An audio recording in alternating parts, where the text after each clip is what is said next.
Welcome to A Financial Advisor and Pastor Walk into a Bar, Episode 5. In this episode, Jason shares his experiences on his mission trip to Guatemala. Let's take a listen. Welcome to A Financial Advisor and Pastor Walk into a Bar. My name is Benji Esquera. I'm the financial advisor, and with me, as always, is Jason Duke, the pastor. And in this episode, Jason had just been on a mission trip to Guatemala with his oldest son, Caden, and they had a great time. And we just wanted to go and talk about what his experience has been and what are some of the things that he learned while he was down there in Guatemala. So, Jason, welcome back. Thanks for Thank you. agreeing to go and share about this. It was a great trip for you and I have talked about it a few days ago. So, but we wanted to go and open this up to the listeners and kind of just share. But first impression is just how was it? Man, it was amazing, and it's great to be back. It's been a few weeks since last time we were able to get together and Yeah. and record one of these, but it was good to catch up and talk a little bit and just catch up on life and share.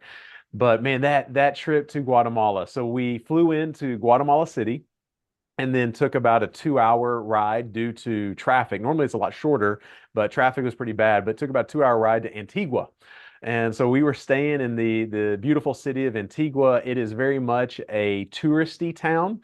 Okay. The country of Guatemala has done a really great job of building that town up just because it is such a huge tourist attraction. But what the neat thing about that town is there are volcanoes kind of surrounding it. There's like three Yeah. volcanoes, and if I'm not mistaken on my information, one of them is, or maybe two of them are dormant and then are dead, and then one of them is active. And so from where we were staying, every day you would see this volcano going off in the distance, about 15, 20 minutes apart. And so constantly, it's just constantly going off every about 15, 20 minutes. And at nighttime, you could see the lava Oh, as it nice. would shoot up. And so if it was a cloudy night, the clouds would kind of illuminate with the red. But it was beautiful, beautiful city, beautiful place, beautiful people. But on the outside of Antigua, you are right in the mountains. And so literally just 10 minutes from where we were staying, we were on the edges of the mountains. And so we would drive out, we'd take a bus and drive out to the edge of town. And there is a church that is just a little bitty church, probably 25, 30 members. But the pastor of that church, Alejandro is his name. Pastor Alejandro is very, very connected. He's a native. I mean, grew up in this area. So this is home for him. There's multiple generations of his family living right there. He's got siblings and aunts and uncles. And so this is their area. This is their hometown. And their grandfather or their family created a church there many, many years ago. And so he grew up in this church, and now here he is as the third generation who has been tasked with leading that church. And so they're just really plugged into the community. Wow. And so we got to be a part of their church and their family, if you will. And so we were helping some of the locals with redoing like an outdoor kitchen. And when we talk about an outdoor kitchen, we think of like on the back porch, a Right. beautiful fire pit and barbecue grills. When you go there and you talk about an outdoor kitchen, we're literally talking about the only place that they have to cook food. Mm. And for this one family that we built them an outdoor kitchen, and I say built it, what we did was we restructured the walls Okay. with tin. Too long of a story to elaborate on, but they used a 55 gallon barrel, cut it in half, and that's their stove. Oh. And then they had their dining room table sitting right beside it. Okay. And so it was just, for us, I think we look at things like this and we would automatically go, man, I would never eat off of that. Yeah. I would never sit at that table, it was just one of these things where our mind, I don't believe, unless we've lived in poverty, our mind can't equate that this is there every day. Yeah. Yeah. And so and the other reason that they have an outdoor kitchen is because their living space, which is probably about a 15 by 15 room, 15 feet by 15 feet, Right. that's their home. That's their entire home. For us, that's not even quite a bedroom. That's Yeah. their entire home. And they had 7 people living in that one 15 by 15 room. Right. And so we were able to, redo their outdoor kitchen. And then we also built a 9 by 12 room separate from that, enclosed with a roof, and that became the master bedroom. So for the first time in 16 years, mom and dad had a room all to themselves. Wow. And now the 5 kids would share that older place. Um, so yeah, so that was one of the projects. We did a few other things like that, but it was building structures in addition to hosting a VBS every day. And so half of our group was working, building things. Half of our group was doing a VBS with the local town kids and Okay. women doing that VBS. So yeah, so That's that's some cool. of that. Yep. So with the split that you have between the two folks that were working, who I guess who did you go with down to Guatemala? What was the group that you did this with? Yeah, yeah, great question. So it was members of our church. There were 16 of us total. Okay. We've got 2 campuses with our church. And so we had 14 from the campus that I get to serve at, and then we had 2 from the other campus, but 16 total. Right. And so there was a mix of men and women. And then we took my son, a teenager, and then another young lady who just graduated high school. So those were the only 2 teenagers, if you will, but Yeah. then the rest of us were all adults, varying ages. Gotcha. I'm assuming that majority of you guys, the adults who were doing the build, had some background in it, or not. What were the experience Yes there? and no. The cool thing with this group is we're starting to see repeat attenders in terms of the mission trip. So there was a Okay. few of the guys that went with us that this is. I'm trying to think here. One, two, at least 3 of them. This is their second or third time, possibly even fourth time. One Yeah. of them, the leader, he's been many, many years, almost 30 years. But yeah, so they have some background in this. One of the guys is an electrician by trade. He Okay. works at Southwest Airlines. So he was very, very familiar with stuff. Plus, he had been on this build before or on this trip before. And then there was a guy like myself, who knows a little bit of everything, just enough to be dangerous, but not an expert in anything. Yeah. And then we had others who just wanted to be on the construction side because they've never done that before. And Yeah. so it was really, really cool. That's nice to have that kind of experience. Because the trip that I went into, we heavily relied on the in-country team. It sounds like with you Gotcha. guys, very minimal in-country when you guys got there. Yes. Yeah, Okay. there was the pastor and then there was his brother and Yeah. then there's also a kind of a local towns guy who is just a local handyman. Yeah. And so we hired him to, of course, do some of the trips for us, going to the hardware store, things of that nature. But then also he would help us when it came to mixing concrete, moving concrete bags, Yeah. things of that nature. We paid him to do some of those work, so that way it keeps some money in the town as well, and we Yeah. show that we're not here just to do everything. We're here to help as well and help the economy. Oh, that's great. What about the translators? I didn't think you spoke Spanish very well or at all. No, Paquito, I think Pequeño. Not Incorrect. not sure what I just said there. And no bueno. Yeah. Uh, so so no, I actually got made fun of because apparently my gracias is more gracias, more like grass Oh than boy. anything. Caden, who is a third year Spanish student at, Oh, at his okay. high school, my son, of course, he made fun of me. He encouraged other Yeah. people To make to fun of make you. fun of me as well. Yeah, so I'm like, son, you're never coming back with me again. Oh, But how we nice. had a blast. But no, so we had the young lady who was a teenager, just Yeah. graduated. She grew up in the mission field, Okay. and so she, of course, is bilingual. Spanish was really her first language growing up Yeah. in Honduras. Okay.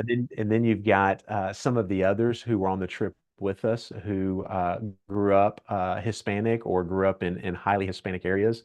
Yeah. And so they were very, very fluent. So yeah, so I would say we had of the 16, there was probably 3, no, there's 4 or 5 who spoke Spanish because that was their Okay. language. And then there was probably 2 or 3 that were pretty bilingual in that.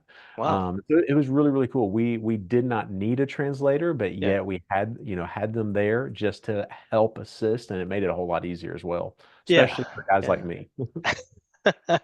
Yeah, I certainly needed translators like we talked about on the last podcast, but it's interesting to see the difference in the I guess the organizational aspect between our two mission trips because we Yeah, had a in-country team in El Salvador and then we had our team here that went down there. And even the differences that you and I were talking about on Friday in regards to where you guys stayed going into the mission and where we stayed, it's interesting just to see that there's all these differences in the structure of the mission trip, yeah, but it's all for the same thing where we're yeah, trying to be God's hands and feet and doing what we're called to do, and it doesn't necessarily have to all look the same, right? So yeah, so that's yeah. that's pretty cool. Another question I was wondering was because with Caden being there with you, how was it? How was it to go and have your son there on this mission trip?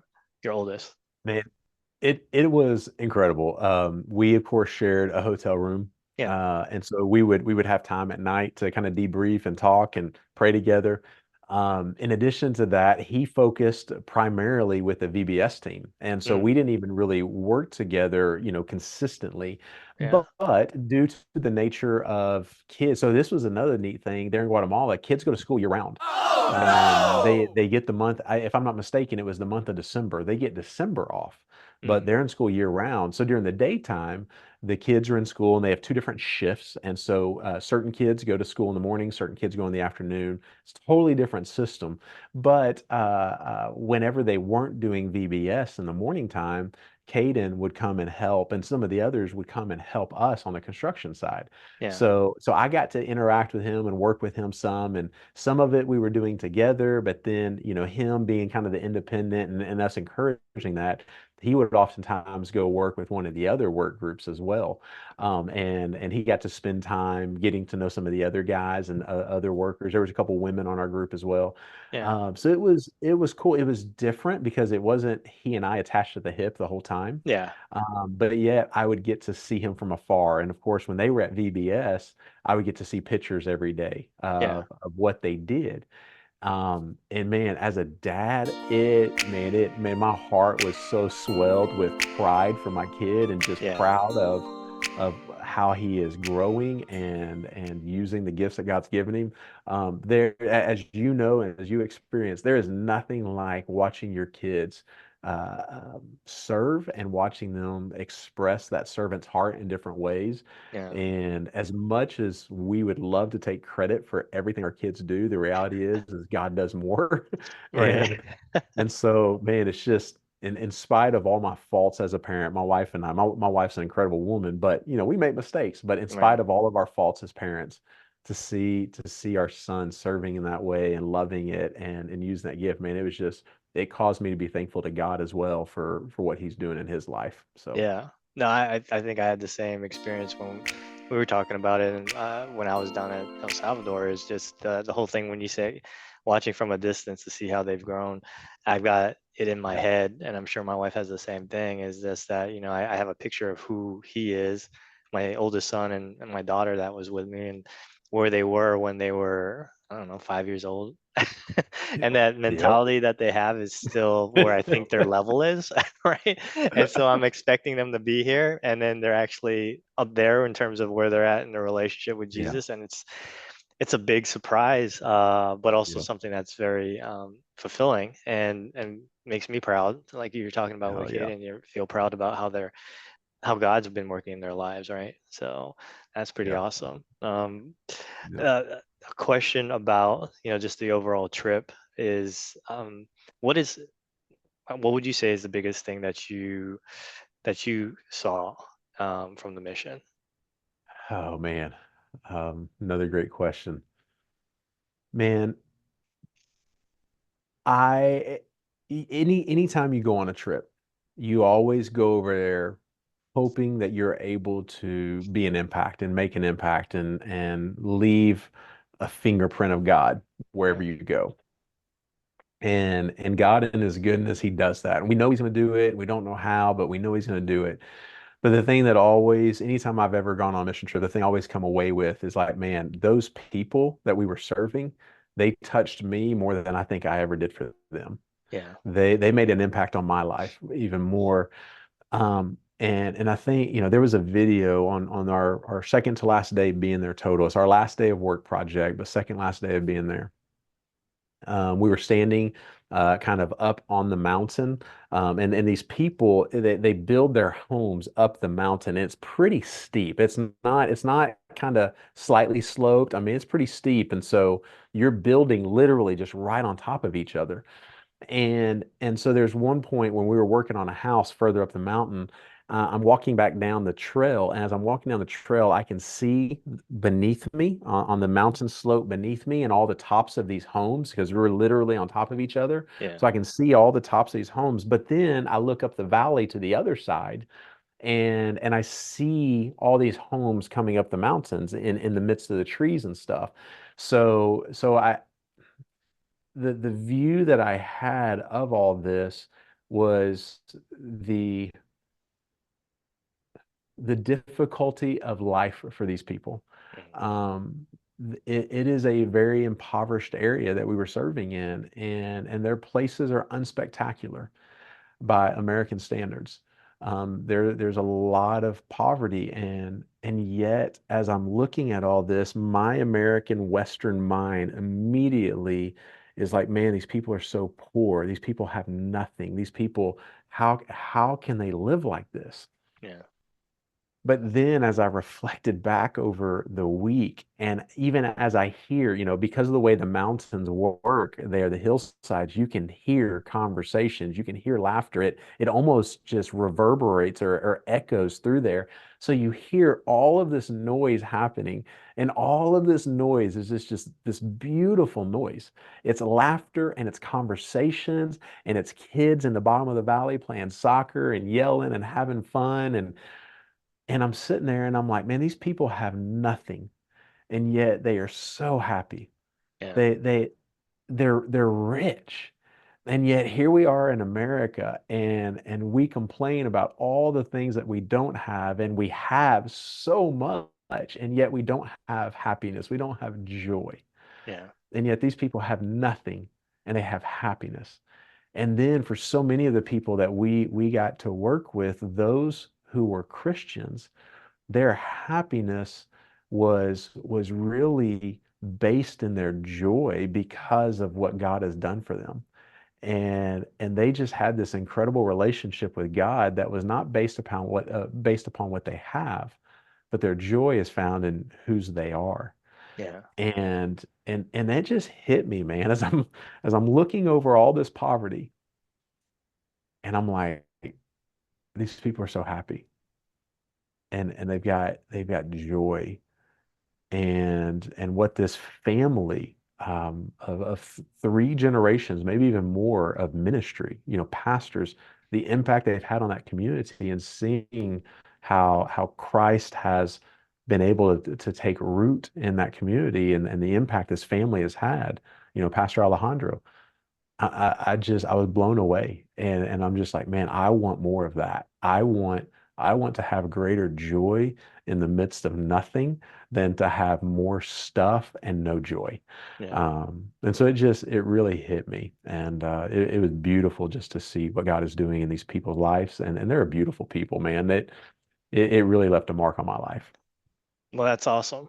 And we were talking about this topic a couple of days ago, and the it's wild to think about just how you and I, our journey on this podcast has been talking about money, and what does the Bible say about money? And the conversation had gone from how we worry about money, and it's going towards, the shrewd manager, and how it's not the money, it's the creation of relationships that you Yeah. can have with money, and that being important. And then we go on our mission trips, and we're in places where there isn't much money, and we go and see where do these people find a lot of their joy, and it's in their relationships. And Yeah. when you and I were talking on Friday, it was just in my head. I was just like, what's going on here? God, what are you trying to do in terms of what message are you trying to put out there for us, you and me, maybe to understand? And it seems like it's pointing towards this idea, like you said just now, your experience down there in Guatemala is that these people don't have much of anything in terms of worldly wealth, I guess is a good way of putting it, but Yeah. they have their joy because of the relationships that they have, which Yeah. um, it just seems like that's what God has been pointing out to us in our discussion is that the relationships that are being built in our time on earth is what is important, right? And it's I don't know, it's just crazy to kind of see that kind of coming together. Maybe I don't know if that's something that you've Yeah. been seeing, or what are your thoughts on that? No, yeah.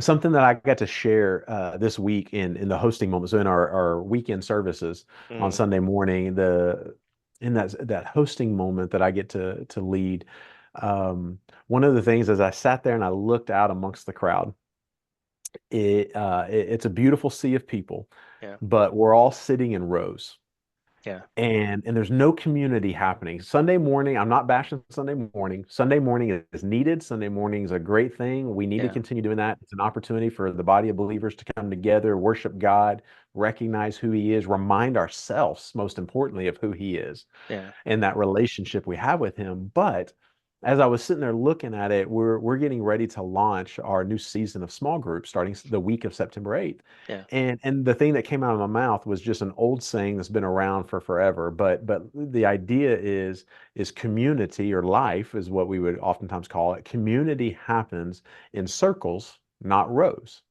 mm, And so it's this idea that gathering around a table, sitting in a room in a circle as opposed to sitting in a row and listening to a lecture or whatever it may be, yeah, community life happens together whenever we're sitting in a circle and we're able to contribute, to talk, to reflect, to here's what gets to share, to here's what God did this week, here's what I'm going through, all these things. But that happens in a circle. But when we're sitting in rows, right, it doesn't create relationship. It doesn't create community. yeah, There's a place for it. We need to do that. But when we're able to be in community as a small group or Bible study or whatever, even sitting around our dinner tables, whatever that may look like. And I think it all reflects back to what you're talking about, the relationship. And so, it all starts though with that relationship we have with God. And God then permeates through us that, hey, this relationship that I'm wanting to grow in with you and I, this is the same thing you need to do with other people, yeah, whether it be your family, your neighbors, your church members, your people you work with. Community is what we do. And that's how we grow as Christians because it's not me and my only my relationship with Christ. No, because of my relationship with Christ, it causes me to go out and be in yeah. relationship with others. That is that's pretty key because we were just talking about this topic yesterday, my wife and another couple, and it was it was in community. The whole reason why we went to go and engage with this couple was to have community with other Christians, and Yep. we talked and we the topic was specifically about small groups and church and the idea of feeling disconnected when you're doing the Sunday service, and that's specifically because everybody is not in that circle. If you're thinking about that, right? And we're in the rows, Yep. and some of the thoughts that I have on that is there's a message that you have on Sunday that you're not in control of because you're not the one who put it together, right? And so Yep. that's one of the ways of letting go. It was in your pursuit of God is that you go and be open to the messages that he has for you. And one of those ways is on Sunday. There's a message that's going to be taught. I'm not in control of that message because I didn't say I'm going to go look at book, the book of James or whatever it is. The pastor is the one who selected it. The pastor's got the message, and I'm sitting there taking the message and I'm listening to what God has to say to me at that point, right? So Yep. that's letting go. And like you said, there's a time and a place to do that, and it's Sunday morning. But to have the community and the connection is something that has to take place outside of that service because our Yep. focus is on the pastor and the message on Sunday Mhm. morning, and then the community that comes into play with other Christian believers doesn't take place there. It comes outside, whether you're having lunch with them or like you and I having this conversation, or when we had coffee the other day. Yeah. It's building a relationship outside of the service, and the service, I guess, makes you has you the ability to connect with people, so you can have that engagement later on. So, Yeah. and very important for sure. It's I just keep thinking about the whole journey that we've been on for the last few months, and what where God is trying to go and put, at least in my head, because it's all my thoughts were it's around money, Yeah. Yep. and what is, how, what does the Bible say about money? And that's my thoughts when we were getting into this, and now it seems to be pointing towards, well, there's importance, and the importance is relationships, and the ones that you have. And I just keep thinking about one of the things that you said was that, your relationship with Jesus benefits everybody that's around you. Yeah. And that don't Go ahead.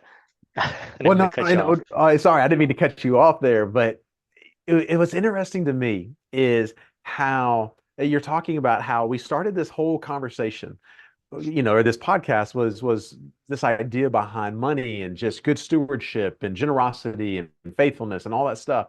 And yet, every single time we talk about it, we're finding that it is automatically linked to something else. Yeah. Money and relationships or money and service or, and all those things. But this gets back to something I think we talked about in one of our first episodes was this idea of the hub and the spokes and Western mindset and Eastern mindset, ancient Eastern mindset, and that idea that everything in the Eastern mindset, everything's linked together.